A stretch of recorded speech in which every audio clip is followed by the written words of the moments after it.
Hai sobat-sobat semuanya, selamat datang di Healing Inside Podcast. Hai sobat-sobat semuanya, perkenalkan nama aku Claudia selaku MC dan hari ini adalah Healing Inside Podcast. Ya, jadi di sebelahku ada kakak cantik nih, kira-kira siapa ya namanya ya? Halo teman-teman semuanya, nama aku Nova Angelina. Perlu perkenalin apa lagi ya kira-kira? Status, umur, udah jomblo atau udah taken? Udah jomblo, masih gitu. jomblo gitu dong harusnya ya.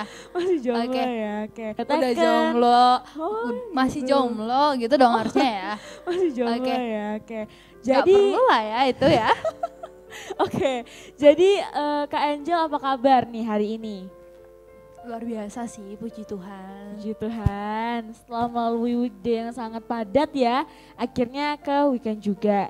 Nah, jadi di sini aku bakal nanyain nih beberapa pertanyaan yang bisa Kak Angel jawab. Kalau deg-degan gak apa-apa deg-degan, memang tujuan kami adalah bikin deg-degan ya. Oke, jadi yang pertama itu sejak kapan sih Kak Angel itu menjadi orang percaya? Oke, sebelum jawab mau tanya dulu nih, masa cuman aku doang yang ditanyain kan? Kalau dia apa kabar? Aduh, aku baik banget. Wih. Oke, luar biasa ya. Luar biasa. Tuhan kita luar biasa ya. Sangat luar biasa. Tadi pertanyaannya sejak kapan jadi orang percaya? Kalau ditanya sejak kapan jadi orang Kristen, gampang banget ya aku jawabnya. Aku dari lahir udah jadi orang Kristen. Tapi kalau ditanya jadi orang percaya, ini pertanyaan yang menurut aku membuat aku mikir banget karena aku bingung sejak kapan aku benar-benar percaya sama Tuhan aku, benar-benar sayang sama Tuhan aku. Kan ada ya emang sebenarnya walaupun kita Kristen dari lahir belum tentu kita benar-benar percaya sama Tuhan kita gitu ya. Mungkin mulai dari SMP ya, SMP kelas 1 di situ aku benar-benar ngerasain Tuhan Yesus luar biasa dalam hidup aku sih. Walaupun sebelumnya aku udah pernah ngerasain mujizatnya Tuhan. Oke, terima kasih. Nah, apakah Kak Angel ngerasa ada paksaan nggak menjadi orang percaya gitu atau memang dari hati nurani diri sendiri? Tentunya nggak ada dong kalau paksaan ya. Karena dari saya kecil sampai sekarang itu kayak kita itu cuma ngikutin jalannya aja, ngikutin skenarionya aja. Pas aku tersentuh di situ, aku baru kayak nyerahin semuanya buat Tuhan gitu ya. Nggak ada yang maksa kamu harus kayak gini, kamu harus jalan ini, kamu harus jalan. Ikutin aja skenarionya Tuhan. Oke, nah berarti kan Kak Angel mulai percaya ke Tuhan itu pada saat 1 SD ya? 1 SMP SD. Nah, jadi pada saat selama Kak Angel menjadi orang percaya, pencapaian apa aja sih yang udah Kak Angel peroleh? Sebenarnya sebelum saya percaya juga sama Tuhan, udah ngerasain banyak ya. Waktu aku kelas 3 SD itu aku pernah jatuh loh ke dalam sumur. Sumurnya 11 meter. Dan bayangin di dalam sana itu ada yang namanya bohlam kaca yang panjang, bohlam panjang yang segini. Dan itu tuh posisinya bohlam itu udah pecah, ujungnya itu benar-benar tajam dan nancep miring. Kemudian di bawah juga ada batu bata, ada periuk, ada periuk. Pokoknya banyak deh benda-benda keras. Aku jatuh ke dalamnya itu saat itu lagi musim kemarau, jadi kayak ada proses pengerukan namanya biar makin dalam ya. Aku jatuh ke bawah, melayang. Perasaannya itu kayak, Tuhan gimana ini? Aku jatuh tapi aku damai. Aku jatuh tapi aku damai, kayak tenang-tenang aja. Mama sama papa udah histeris di luar. Udah, ya ampun Tuhan gimana ini anakku udah mati tuh gitu. Tapi aku tuh waktu terbang, waktu jatuh itu, waktu terjun itu merasa damai banget, gak ada kerasa apa-apa, gak ada kejadian apa-apa kayak gitu. Nyampe di bawah plak, aku gak ngerasain sakit sama sekali. Padahal 1 jam kemudian aku diangkat ke atas, maksudnya setelah aku dieksekusi lah dari sumur itu, paha aku itu kegores, kaki aku juga kegores sama benda lah, nggak tahu benda apa, nggak samar-samar lah pokoknya. Tapi aku nggak merasain sakit. Itu sih luar biasanya Tuhan dalam hidup aku ya. Puji nama Tuhan, sungguh luar biasa kasih Tuhan ya. Luar biasa. Nah, ini pasti juga nggak mungkin hanya dari kita ya yang merasakan. Mungkin dari teman-teman sekalian, sobat-sobat sekalian yang menonton juga pernah ngerasain hal ini.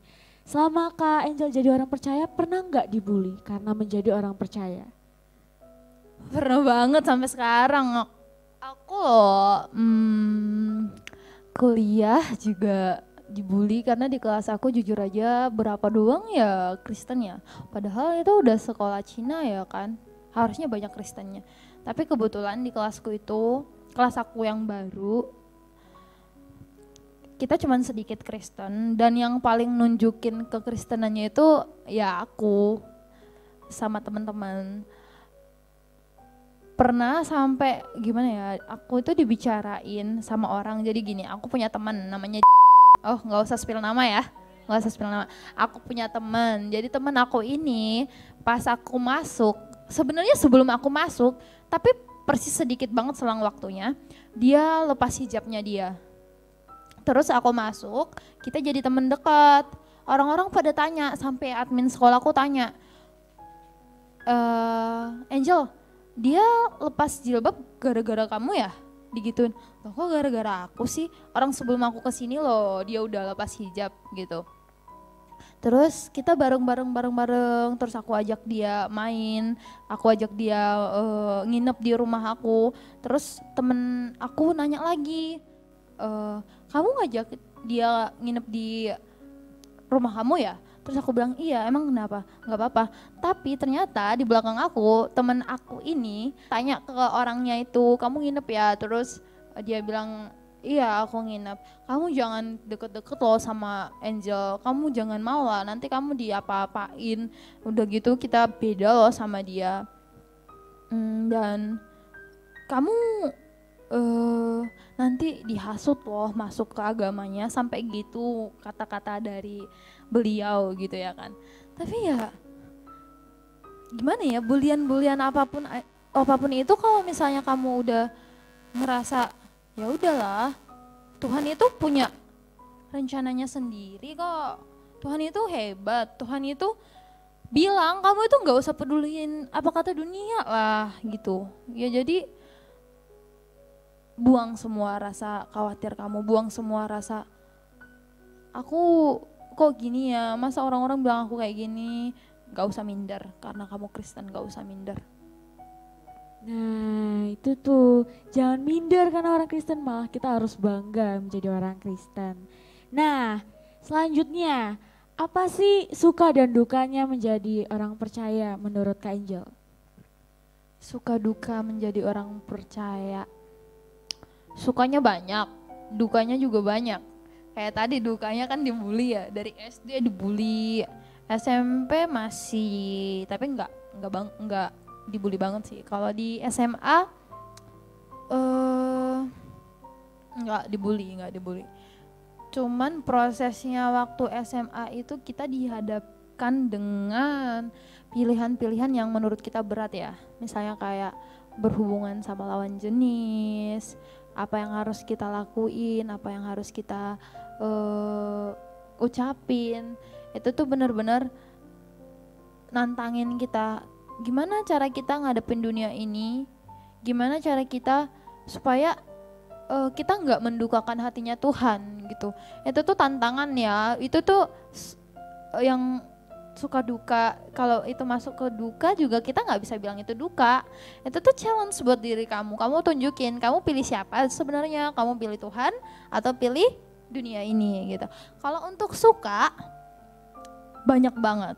Kayak mau kamu ngadepin apa aja. Kayak aku ngadepin apa aja. Hadepin wawancara, hadepin orang yang marah sama aku, hadepin